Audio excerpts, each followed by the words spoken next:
In this video, I'm going to share with you how I mastered FTMO and walked away with $18,000 in profits. Now I'm going to share with you a few trades which do include losses, and I'll start off by sharing my FTMO dashboard across both accounts. I have two 200k accounts, so I am max allocated with FTMO. And just to share with transparency the trades taken before I head over to the charts, and just to give you a rundown of a few winners, a few losses on the charts as well. So we can see account 1 is active since 18th of March 2025.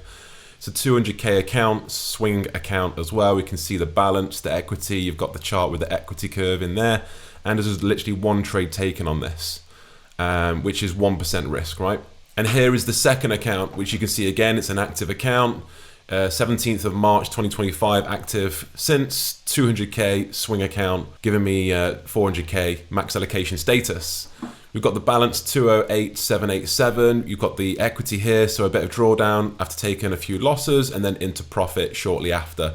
You can see the losses here are also just under 1% loss, so I'm risking 1% per trade, like I said earlier, and we can see the winners more than make up for that. By the way, I only trade gold on this FTMO. All of my MT4, MT5 accounts with Funded Next and with FTMO, I trade solely gold, and then I diversify, so all of my indice work is on my Tradelocker accounts such as Funder Pro and even Top Tier, which I'm on a challenge at the minute, so wish me luck. So we're going to jump over to Trading View now, and I'll run through some of the trades. Okay, so gold up with the 4-hour chart. If you are first time here, you've never seen my content before, welcome. And what I technically do is I focus mostly on 2 time frames. The 4-hour for identifying a trend and spotting structural breaks or runs on liquidity. And then typically, but not always, the 15-minute for alignment with the 4-hour trend and liquidity for entry model. But I will drop down to a 5-minute and or maybe lower, maybe as low as the 1 minute if I really like a key area. And there was a trade that I did drop down to a lower time frame, expecting there to be a continuation in price, however, not a 15-minute entry model. That's when I specifically drop down to a lower time frame. I'm not one of those traders that's always on the 1 minute looking for entries just to try and get a sniper trade. I'm actually just looking on the lower time frame if the 15-minute I believe is not going to give a setup. So first of all, just zooming out, we can see gold in the macro term is printing high highs, very bullish asset. And just wanted to cover this consolidation inside of here. The trades that I took on the FTMO are all around here. Okay, so we're going to get to that in a moment. What I wanted to show you is how I look at the 4-hour as the key driver. So every time it breaks a new high, I'll draw a Gann box on the high and the most recent low on the 4-hour chart. So when the 4-hour starts to push lower, clearly I'm not interested in taking buy. So we get a range low, and then a confirmation for me is a second range low. So at that point, I would consider the possibility of 4-hour being bearish until otherwise. Now again, we've got to zoom out, look at the macro. You could even jump up to a daily time frame, to be honest, and look that, okay, the daily swing is still very much bullish. So all you do then is wait for your 4-hour to realign again, which is a break to the upside, which we get here. Could draw the low down here. So final bearish range on the 4-hour, a break of the high. Only one break though, so it could be a liquidity sweep to drive price lower, of course, like this. So we get low, lower high, lower low, run on liquidity. That could have then dropped prices lower. So it's not a confirmation of a shift until that high has been taken, which you see happens a few days later. So it's at that point we would identify a second break higher. So quite messy inside of here, which is why I didn't actually trade this area. We're basically sweeping the highs and taking the lows. Again, it's very sideways, very choppy. There was a lot happening economically, so that obviously impacts gold as a safe haven. Then we see a break to the upside. Now I'm just going to mark on the higher time frame structural high, which is a daily high. Once we break through there, if we break impulsively with commitment, and this is what I tell my mentees all the time in my trading accelerator, is if we get a 4-hour bullish body close, a considerable obvious close above a structural high, then we can expect 15-minute continuations for the next few days. And this is the same on the German DAX, on the SP 500, on the NASDAQ, on the US 30, as well as gold, which are all the assets that I trade. So once we had this 4-hour close above, and we had a few of them, I'm then waiting on the 15-minute for a consolidation. And you can see quite clearly where you get this consolidation in price, which you can actually see on the 4-hour to be fair. But I'm going to drop down to the 15-minute where you can see some of my executions on these FTMO accounts. The first one being inside this consolidation. Now, this first trade was a losing trade, and it's no surprise because I was going against the trend, right? So the trend is your friend till the bend at the end. It's the first thing that I ever learned in trading about 11 years ago. And it's probably the most important thing that I ever learned as well, to be honest. So that's quite cool. One of the first things I learned is something that I still adopt today. So what I'm going to do is just show, first of all, my theory on why I was looking for a short-term sell, because my target was these lows here. It was not all the way down, we were not bearish. This was a counter trend position, okay? So we did have 15-minute take a low, which obviously in hindsight, you could be seeing as a run on liquidity, and actually a really good entry long here, which I didn't take. Very, very clean trade there, but you can't take them all. But it left behind liquidity up here. We then consolidated over the next few days, and after seeing price stall after taking this lower time frame liquidity level, see a 15-minute high, and this first bearish candle, I decided to take a very short-term position, and this would have been almost a 3-to-1. So it's valid for me. My followers, traders that follow me, know that I adopt a risk-off rule if price is above 2-to-1. So we didn't quite get there. Where is 2-to-1 on this? It came very, very close to a 2-to-1, but I left my risk open on this, and it wasn't until overnight during Asia session it took me out. So this was a very, well, not very high risk, but it was high risk because one, it's counter trend to the overall 4-hour and daily. Also, as I identified on the higher time frame chart, we just pushed to the upside and actually missed out on that really clean buy. But it just happens, right? You're not going to always expect to take the cleanest, high probability A+ star trades all the time. And usually when you take the lower probability trades, you end up with a lower strike rate. So there you go. The first trade there is a -1.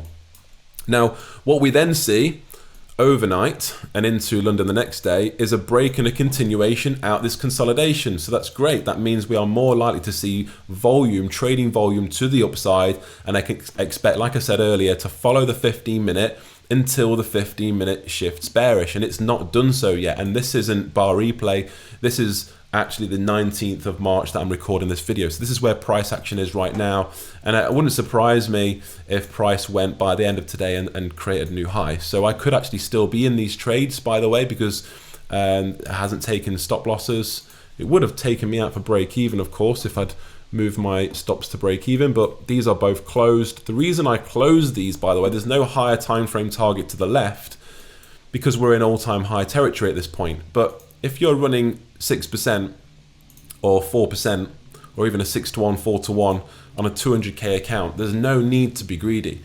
I think if I take profit on these two, which I'm not yet to get, an earlier buy, I've got a 6k payout, which I'll share on the screen now. So I've received that one this week, but these trades were literally closed yesterday, meaning I've got to wait until around early April to get the payout on that. So that will come. But yeah, closing these out at 6-to-1, 4-to-1 is more than enough. And I think I'm close to about $30,000 for March so far. And it's only the 19th. And after having a 24, 25k month last month in February, and around a 10k month in January, I'm doing all right. I don't need to hold trades to the moon, right?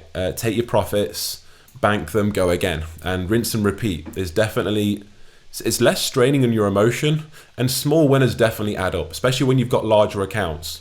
Let's have a look at this. So remember when I said earlier, I will tend to take most 15-minute entries, just like this counter trend trade that didn't play out. But still, if I'm expecting volume to the upside, well, it doesn't really matter what direction, but in this case, I'm buying because the market is bullish, right? But if I'm expecting high amounts of volume, I'm not expecting 15-minute price action to create a high, then a low, then a higher high, then sweep the low, then give me a retrace candle to get into a buy position.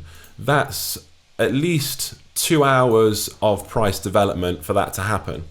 So if I am confident in a direction, continuations to the upside, because we've had a continuation and commitment out of a 4-hour and daily consolidation, which is this one here, then we've had our first breakout and commitment out of a 15-minute consolidation in a bullish market, bullish in the daily, bullish in the 4-hour, and bullish now on the 15-minute as well. So why would I not want to get involved in buys, right? If I can't get involved on the 15-minute because my entry model is a sweep of liquidity on the entry time frame, so I want a sweep of lows before I enter, ideally, I'm going to have to drop down to a lower time frame. So let's have a look what we've got in here.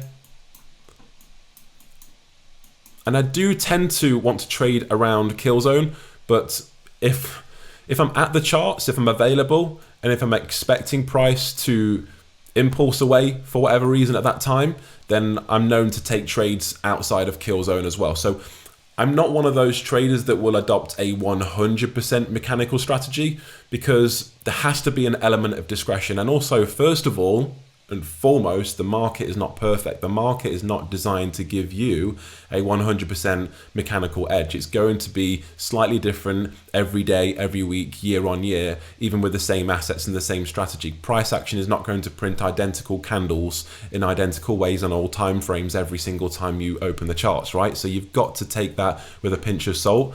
Everything that I've talked about technically from a daily 4-hour, 15-minute and below, breaking market structure, how to give my directional bias, that's all systematic. But then when I'm looking on a lower time frame, which is 15-minute, 5-minute, 1-minute, we've got to look at them case by case. So I'm still not really expecting anything on the 5-minute. We did have a consolidation prior to London. So when we have a consolidation in price, we're expecting there to be an injection of volatility soon after. If we've already had an injection in price, which we actually had after my entry, you can see, say if that had already happened, then I'm expecting a range bound session thereafter.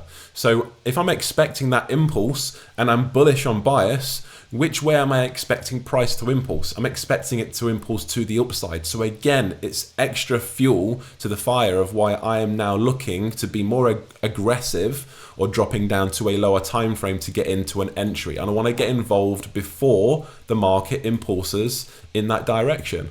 Let me just use the bar replay so I don't have to keep skipping over. So let's jump down to the 1-minute time frame, where we can see my entry was just around here. In fact, sorry, it was this one. So it's slightly before kill zone, about 5 to 8 in the morning, which is usually when I'm around my desk. I normally get to my desk around 7:45, 8:15. So if I was at the desk like 30 minutes later, for whatever reason, I have 4 children, by the way, so I might have missed this trade. So it just happens again, that's case by case. That's why every trade is going to have different results, even in the same community, because some might be able to trade at 7:45 a.m. UK time, whereas if you're in the US, it's like 3 a.m. or something. Like you're asleep. You're not able to actually make that time. And even if you are in the UK, you might be in the car, you might be working, or just not at the charts. So what am I expecting here? I'm expecting a run on liquidity, which we get inside of here. I'm waiting for some kind of stall in price or a reaction like a bullish candle, retrace candle. It doesn't have to be an engulfing candle. I just want to see a bullish close. So we get this doji inside here. Those that know price action know that a doji is like a stall in price. It's indecision. It's price not knowing either way to take. It's equal buyers and sellers. So if we get this large bearish candle, which was the run on liquidity on that time frame, and then we get a doji afterwards, I'm seeing that as potential for reversal in price. And just looking at these 1-minute swings before I should say, is it's taking liquidity and then it's breaking highs. Then it's coming back and it's taking liquidity and it's not quite breaking highs, but it's only a 1-minute time frame, remember? So I'm expecting the next high to be broken. So I just want a 1 minute run on liquidity, a retrace candle, and to get involved. So I market execute, I give my stop loss enough breathing space. And if we jump back to the 15 minute, we can see there's little to no drawdown in that position. And I closed that out yesterday, which was the 18th of March. Let's just play that on. I actually closed them both out at the same time. Again, we're trading into all-time highs. So there's not a structural higher time frame target for me to trade. If we were internal structure, and if you haven't watched my YouTube video from last week, I explain how I trade internal structure versus external structure. I marked out that if we are external structure, which these two trades are, by the way, sometimes I will trail my stop below the 15-minute swing lows. In that case, I'd still be in this trade. I would have been taken out later on. But also, as I outlined in last week's video, it really depends. Again, it's case by case. So you can't go wrong with taking a 4-to-1, 5-to-1, 6-to-1, even a 3-to-1. Like, bank the profits. I'd rather be 6% in the bag than running 12% and then take a break even because prices swung against me and taken me out for break even, right? So I'm going to move this trade out of the way just so we can focus on 15-minute price action and what it's doing. So a high, and that London impulse that took me into that initial trade is like the initial trading volume of the day, which is an extra confluence on top of what is already a higher time frame confluence for bullish price action. We get a pullback, we get a break of structure to the upside. So what am I waiting for New York? I'm not looking for sells, that's for sure. We have a higher time frame high, which is developed after this first bearish candle between London and New York. So I'm expecting simply a pullback and then a continuation into those highs, which had traded just beyond and I took profit, right? Again, the same exact theory of this trade in terms of time frame for execution. If I'm going to wait for price, it's already created a high, it's created a low, right? How am I going to get involved in a 15-minute liquidity sweep at this point? Price is going to have to break the high, then come back and take the low. By that time, it's like 2 a.m. Like, how many hours?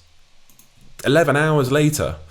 That's the proof that's when I drop down to a lower time frame. If I'm confident in my directional bias, if I'm confident in where the market is structurally, it's external structure, if I'm confident that there is buying power and there's momentum, which there was early London in that first position, and I want to get involved, I'm expecting price to make another 15-minute high after it's broken a higher time frame structural high with commitment. We've only just broken out this larger 15-minute continuation, this consolidation, so we're expecting smaller consolidations next, which we're getting.